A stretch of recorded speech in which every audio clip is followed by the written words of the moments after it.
Бүгін белгілүү болгондой, энергетика министрине каршы эки кылмыш иши ачылыптыр. Ал мамлекеттик жана жеке кызыкчылыкка зыян тийгизген деп айыпталууда. Бирок бул айтылган эки факта гана эмес маселе алдаганча терең. Энергетика тармагы баштан аягына чейин коррупциялашканын биз баарыбыз билебиз. Бирок баш прокуратурадагы аны менен чындап эле күрөшө алары өтө күмөн.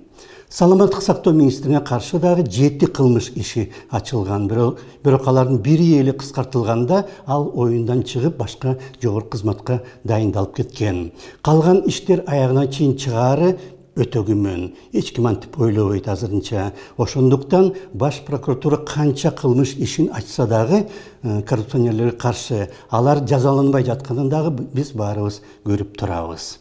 Румыниянын мурдагы баш прокурору Лаура Кövesi 4 жылдын ичинде эле 890 коррупционерге каршы кылмыш ишин ачкан жана аларды соттоткон. Алардын ичинде экс-премьер-министр, эки мурдагы спикер жана анын өзүн баш прокурор кылып дайындаган мурдагы президенттин бир тууганы дагы болгон. Ушинтип күрөшүш керек. Ал оюн ойногон эмес Кövesi. Ошондуктан азыр Евросоюздун баш прокурору.